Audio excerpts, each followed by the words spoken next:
talumpati ngayong araw na ito mula sa hanay at tinig ng hakbang ng maiso, walang iba kung hindi ang People Senator Attorney Ben Rodriguez!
Maraming salamat.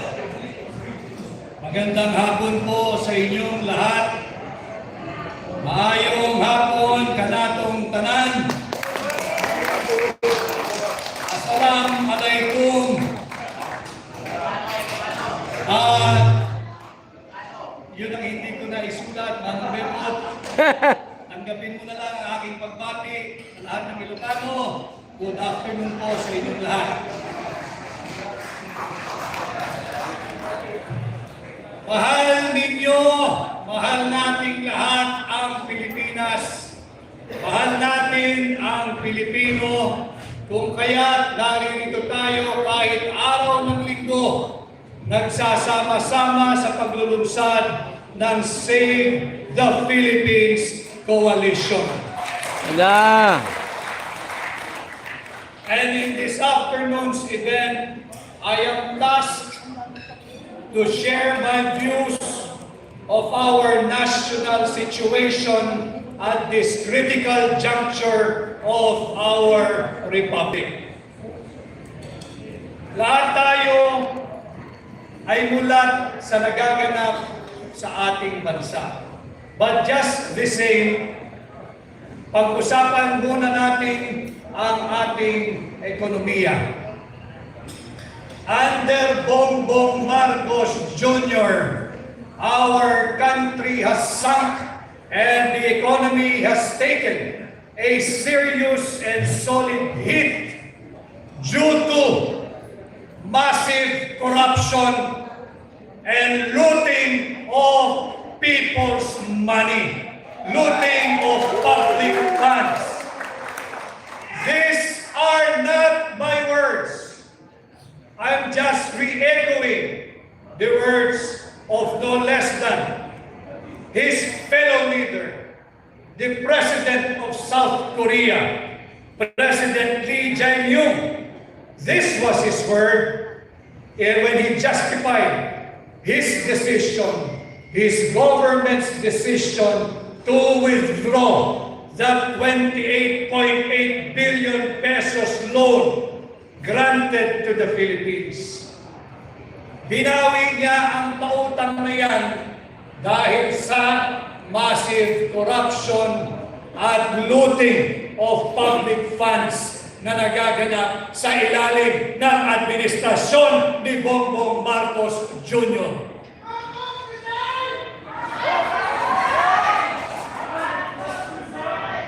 The value of our peso has sunk and has fallen in its lowest level and still stands at 59 to $1. Halos 1/4 or 25% na ng halaga ng ating piso ang nalusaw.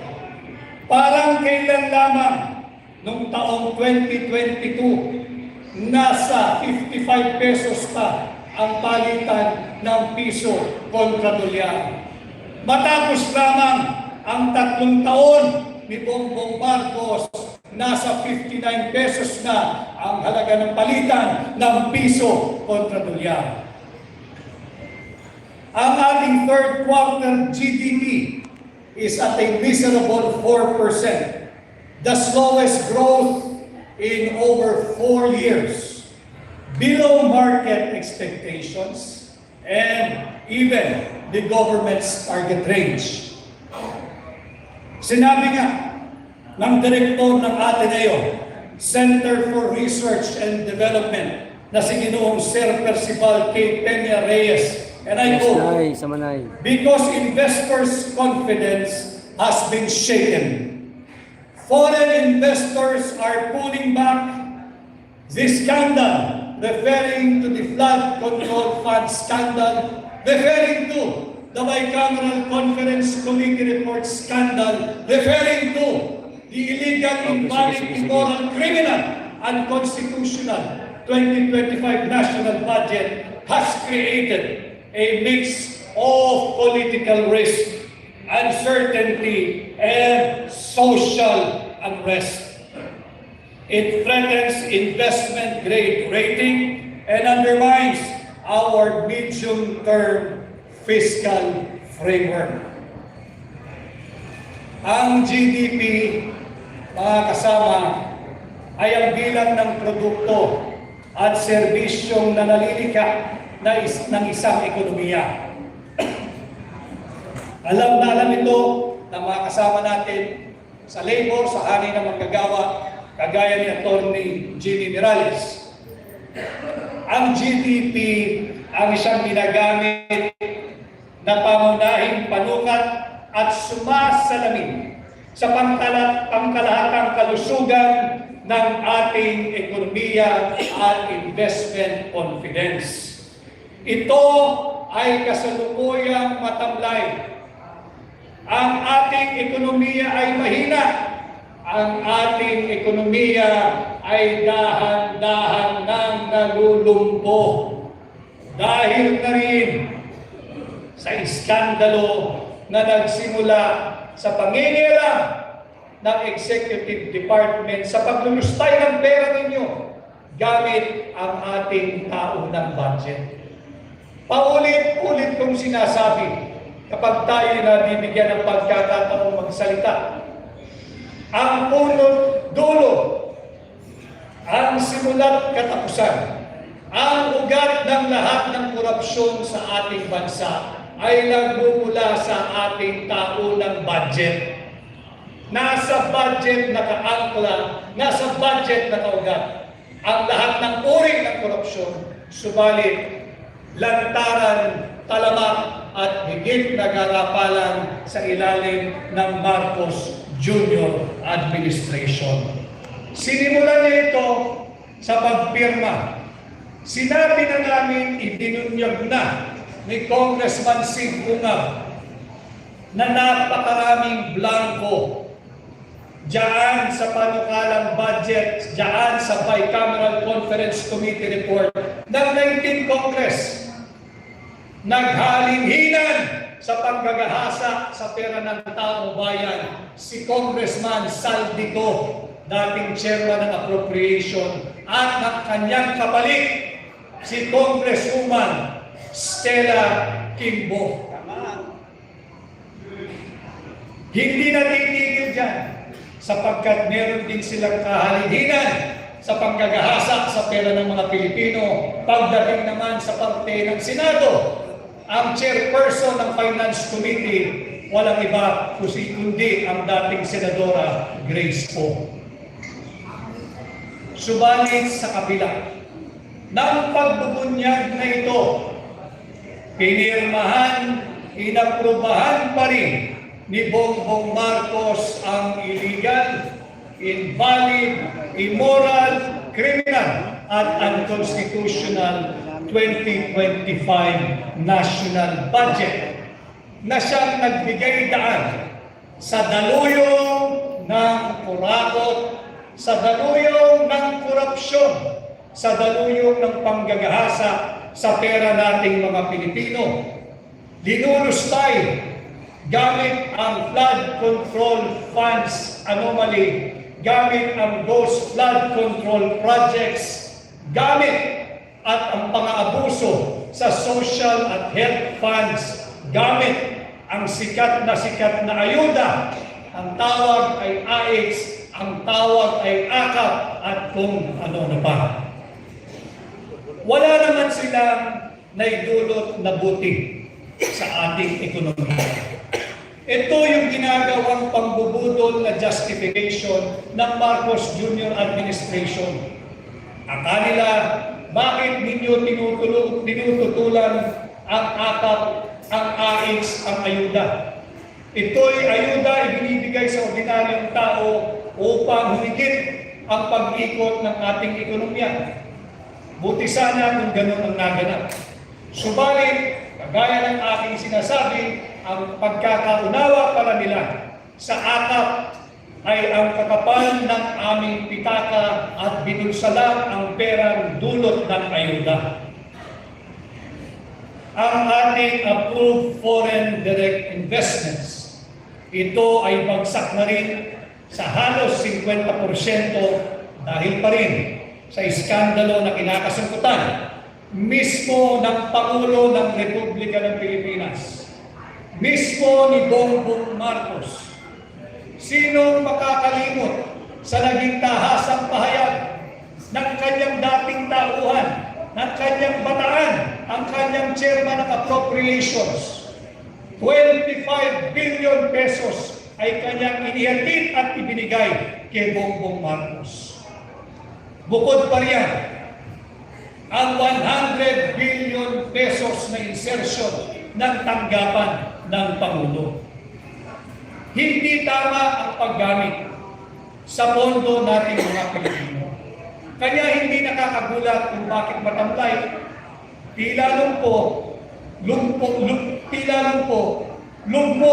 ang ating ekonomiya.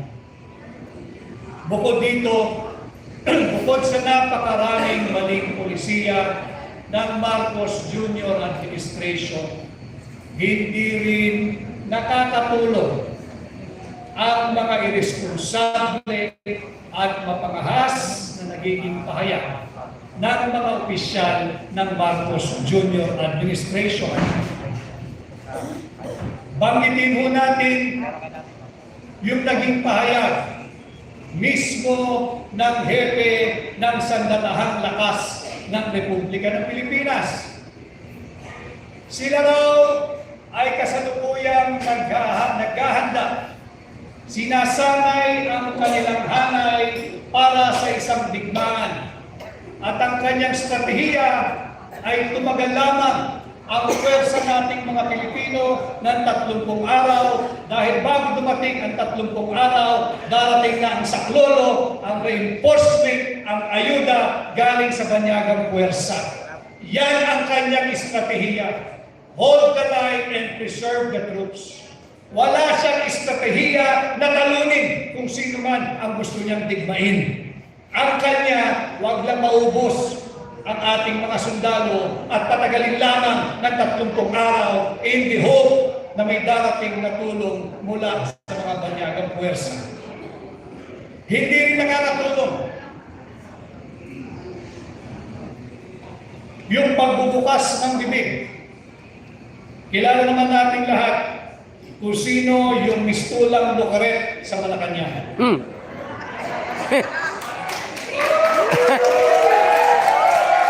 Si Kokak! And we have all the right to call her out because sweldado ka ng mamamayang Pilipino. Si Ate Claire. Kung ayaw mong makuna at kunahin, lumipat ka sa pribado. Subalit hanggang ikaw ay empleyado ng gobyerno, may pananagutan ka sa ordinaryong Pilipino. Correct! Marami akong nakilala ngayong hapon na pinatutukuyan nila. Binabansagang destabilizers. Kailan pa naging destabilisasyon ang pagsabi ng Marcos resign? Yan!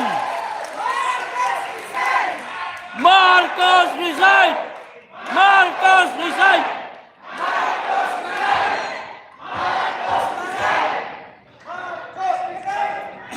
Ang resignasyon ay isang kinikilalang pamamaraan upang magkaroon ng vacancy in the office of the President. And therefore, death, permanent disability, removal from office, or resignation. Kung ang saligang batas ay kinikilala ang resignation, paano naging destabilisasyon ang pagsabi ng Marcos resign? Marcos resign! Marcos resign! Marcos resign! Marcos resign! Itong mga maling polisiya, coupled with reckless pronouncement from senior officials of the government, does not inspire confidence to both local and foreign investors. Ang totoong destabilizer, ang totoong destabilisasyon ay ang corruption at drug addiction. Patay! Ating wala si Bongbong! If this administration feels some degree or to a great degree of instability in their governance, huwag na silang maghanap ng sisisihin. Tama! Nasa loob ng Malacanang ang nagiging ugat ng destabilization. Uulitin ko, corruption and direct testimony, no less than by the presidential sister regarding drug addiction, is destabilization. Marcos! Tama! Tama! Bangag talaga. Ang 19% na taripa na itinataw ng Estados Unidos sa lahat ng produktong Pilipino na papasok sa kanilang bansa, hindi rin ito nakakatulong sa pagsigla ng ating ekonomiya. 19% ang ipinapataw na taripa, samantalang 0% ang sa Estados Unidos. Yan ay produkto ng pagiging tough negotiator. Yang 19% na taripa, nakakasakit at nanganganib kagaya po ng ating coconut oil industry. Pagpasok niya sa bansang Amerika, siya ay papatawan ng 19% na taripa. Samantalang, ang palm oil, kung manggagaling sa Estados Unidos, 0% ang taripa. Paano ka mananalo? Ano ang ating advantage? 19-0. Yan yung mga problema na kinaharap ng ating ekonomiya. Sa kasalukuyan, nandito rin ang ating kaibigan at ginagalang na dating kalihim ng Department of Labor, si Manong Bebot Bello.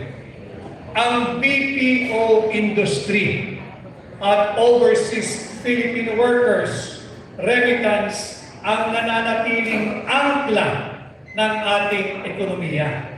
Yung tinatawag nilang traditional growth drivers. Noong 2024, last year, ang BPO industry at ang remittance ng mga Filipino workers at Filipino migrants combined ay umabot ng $76 billion. Malaki yun. Subalit, hindi pwedeng yung BPO industry lang at yung OFW remittance lamang nakaasa ang pagsigla ng ating ekonomiya. Bukod sa 38 billion na contribution, dollars po ito ha, $38 billion contribution ng BPO industry, nakapagbigay din ito ng direct full employment sa 1.8.2 or 1,820,000 Filipinos ang nabigyan ito ng full-time workers. Subalit, hanggang kailan? Hanggang saan? Sinabi ni dating NEDA Secretary si Dr. Carl Kendrick Chua, pahinana ang BPO industry. Nanganganib din ang BPO industry. Sapagkat nandiyan na yung pagsulpot, yung pag-introduce nung tinatawag nating AI or Artificial Intelligence. And it's just a matter of time. I hope not very soon, mawawalan ng trabaho ang marami sa ating mga kababayan na nagmumula sa BPO industry o BPO sector. Wala tayong magagawa, hindi natin mapipigilan. It's just a matter of when, because AIs or artificial intelligence are poised to take over their employment. Ang OFW, maraming salamat sa inyo. Ang ating mga migrants sa inyong remittance. $38.4 billion last year. Malaking suporta ito para mapanatili ang sigla nung tinatawag nating domestic consumer spending. Subalit, hindi nga po nakakatulong yung mga irresponsableng pahayag ng mga senior officials ng ating pamahalaan. Naghahanda, hinahanda, nagsasanay ang ating sandatahang lakas para sa isang digmaan. And in all probability, the Chief of Staff of the AFP was referring to our superpower neighbor, China. Kawawa naman ang ating mga kababayan OFW. Kawawa naman ang kanilang pamilya. Kawawa naman ang ekonomiya ng Pilipinas. Bakit kaya? Hindi kinakailangan magpaputok ng China kahit isang bala para higit na lumpuhin ang ating ekonomiya. Mag-utos lamang ang gobyerno ng China. Itigil na ang employment ng lahat ng Pilipino sa Macau, sa mainland China, sa Hong Kong, sa Guangzhou, at kung saan pa. At sila ay i-deport na sa Pilipinas. Paano ang kanilang pamilya? Paano ang ating ekonomiya? Bukod dyan, naghahanda ang ating sandatahang lakas para sa isang napipintong digmaan. Paano ipag-utos ng China sa kanyang mga korporasyon? Bawal na kayong mag-export ng kahit anong produkto papuntang Pilipinas. And today, ang number one source of our imported products, ang bansang China pa rin. Kaya kung meron tayong problema dito sa loob, sa ekonomiya, dahil na rin sa maling polisiya ng pamahalaan at masyadong mapangahas at irresponsableng pahayag ng mga opisyal nito. Meron sana tayong pagdungtong dito sa BPO at sa mga remittance ng OFW. Ano po yun? Yung ating tourism industry. Subalit, lumpunin ang ating turismo. Meron po tayong tinatawag na very young and dynamic population na maituturing best comparative advantage ng Pilipinas. Subalit, ano ho ang nangyayari sa ating turismo? Kulilat na po tayo sa Southeast Asia. 2 beses tayong nagpalabas ng advertisement sa CNN. Tinanggal din. Bakit? Kinopya lang pala natin yung mga larawang ipinakita doon at hindi naman pala sa Pilipinas. Anong sinabi? Narinig ba kayo, lalo na yung mga kasama natin sa Cebu? Narinig ba kayo na humingi ng paumanhin ang kalihim ng Department of Tourism sa napaka-nakakahiyang plagiarism? Ito yung mga maling polisiya. Kaya hindi sila kinakailangan tumingin sa malayo at maghanap ng masisisi kung bakit lugmok ang ating ekonomiya. And again, we will all go back doon sa aking simula. This is the effect, this is the consequence of incompetence of massive corruption, of looting of public funds. Dinagdagan pa ng panibagong dagok yung open, public, and direct testimony ng kapatid ni Bongbong Marcos na siya ay drug addict. Hindi nakakatulong ito sa reputasyon natin bilang destination haven ng mga mamumuhunan ng mga mangangalakal. Unless and until the Marcos Jr. administration will learn what most Filipinos have learned, albeit involuntarily. Ano po yan? Fiscal discipline, prudence, austerity measure, at belt tightening. The economy of our country will only get worse before it gets better in the next administration. So ladies and gentlemen, you have to brace yourself and your family for tough times ahead. Pagdating naman sa usaping politikal, alam kong ulan kay lahat sa nangyayari sa ating bansa. Meron tayong kinaharap na leadership, integrity, credibility, and accountability crisis ng administrasyon ni Bongbong Marcos Jr. Ulitin ko, dulot ito ng massive corruption and looting of public funds.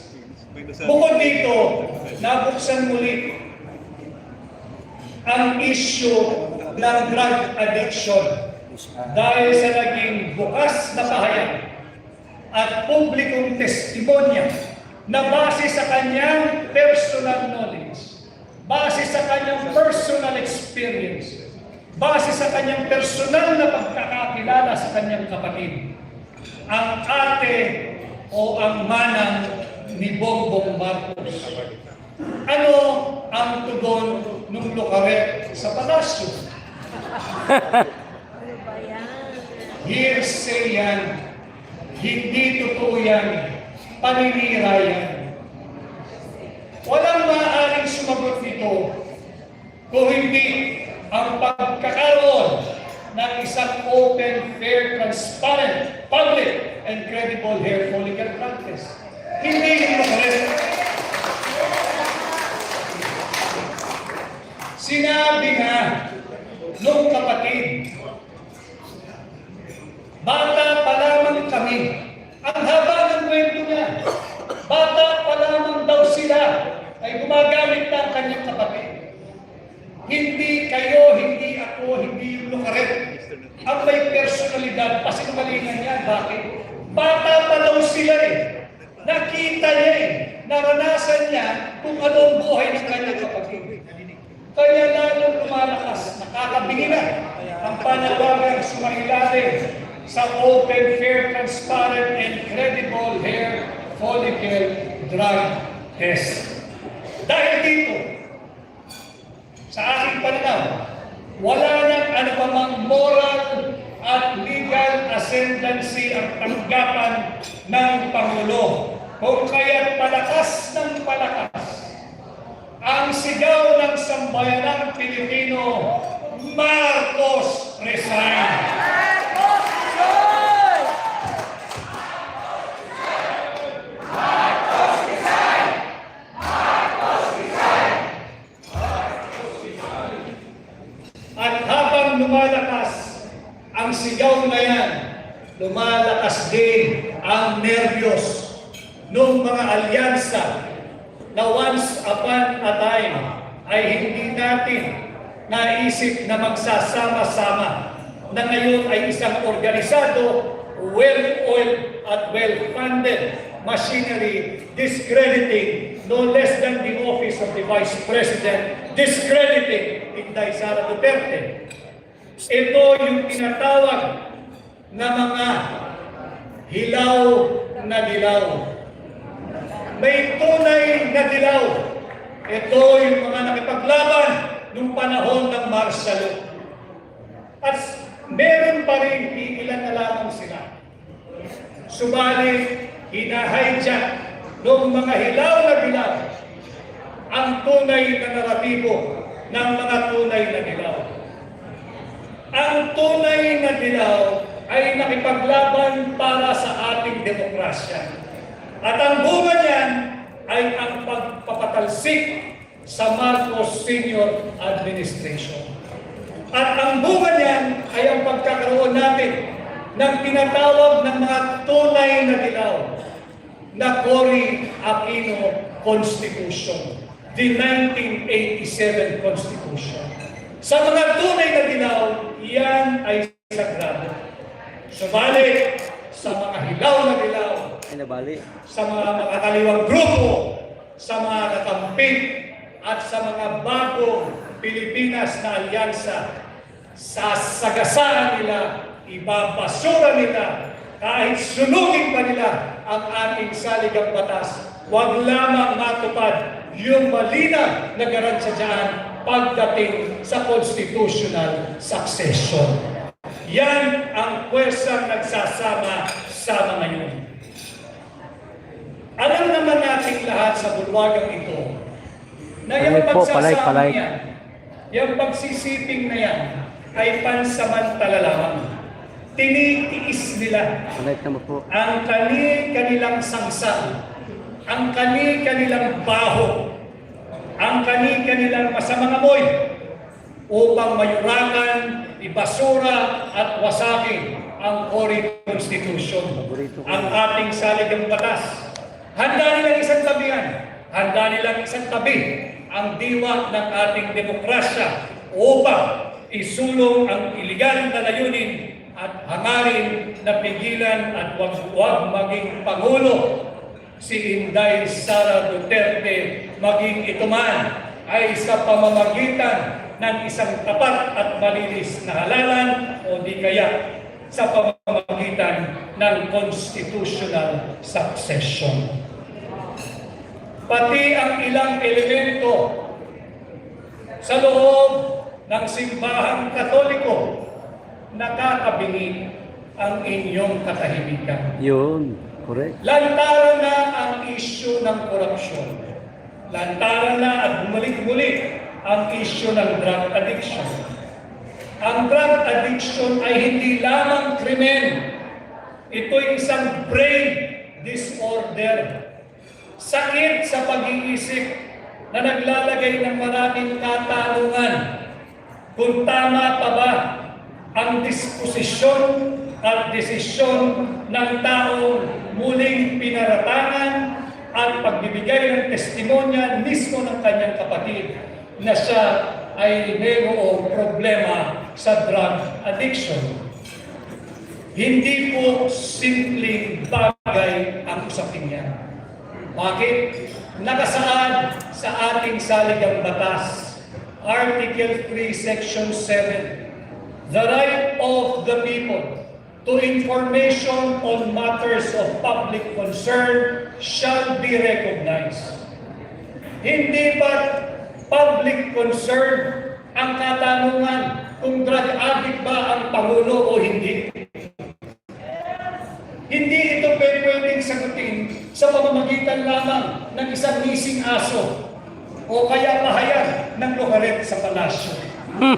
Ang tugon dito, hair follicle drug test. Tama. Para matuntukan ang isyong ito. Tama, Santi. Ito yung paulit-ulit na isinisigaw ng mamamayang Pilipino.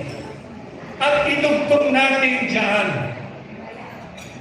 sa Article 3, Section 7. Dalhin ko kayo sa Article 7, Section 12. Ito ay mahalaga. Nakasaad sa Article 7, Section 12. In case of serious illness of the President, the public shall be informed of his state of health. Again, drug addiction is considered both a complex brain disorder and mental illness. Ano ang lagay ng kalusugan ng Pangulo? May katotohanan ba ang naging testimonya ng kanyang sariling kapatid, nakakatandang kapatid, ng kanyang manang na kanyang ate, na siya ay may problema sa drug addiction? Dapat ba nating paniwalaan na walang basihan ang naging testimonya ng kanyang kapatid?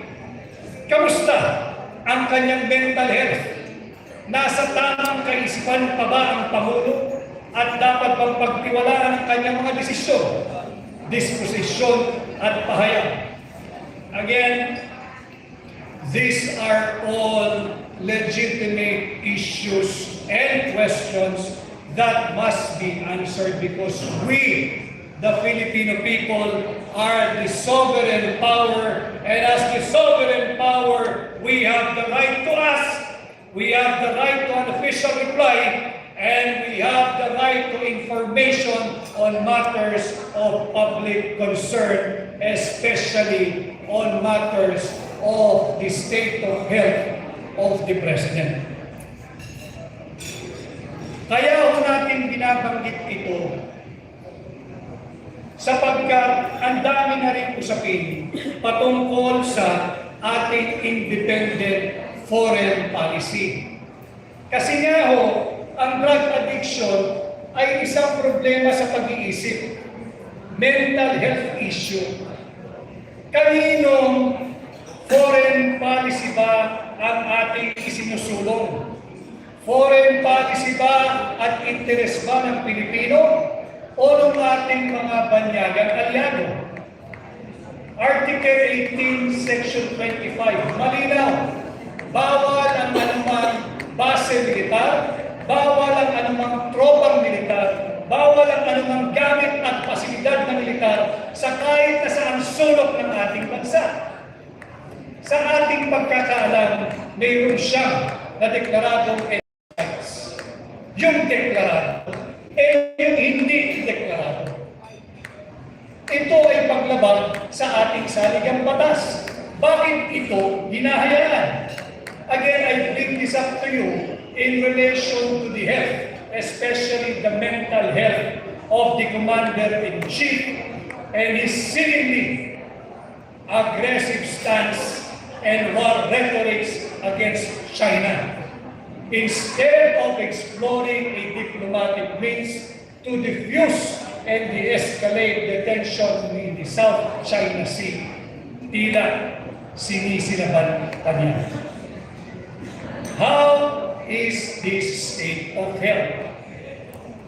Is he mentally ill and unfit to continue discharging the mandate of the office of the President? Iiwan ko sa inyo ang katanungan yan. Is he mentally ill and unfit to serve as the Commander-in-Chief? Kaya ko tinatanong yan sa inyo sapagkat sa kabila ng pagsusulong ng mga hilaw na dilaw, ng mga kaliwang grupo, ng mga kakambing, ng ilang elemento sa simbahang Katoliko, hindi pwedeng ibasura ang provision ng Article 7, Section 8 na ating babasahin. In case of death, permanent disability, removal from office, or resignation of the President, the Vice President shall become the President to serve.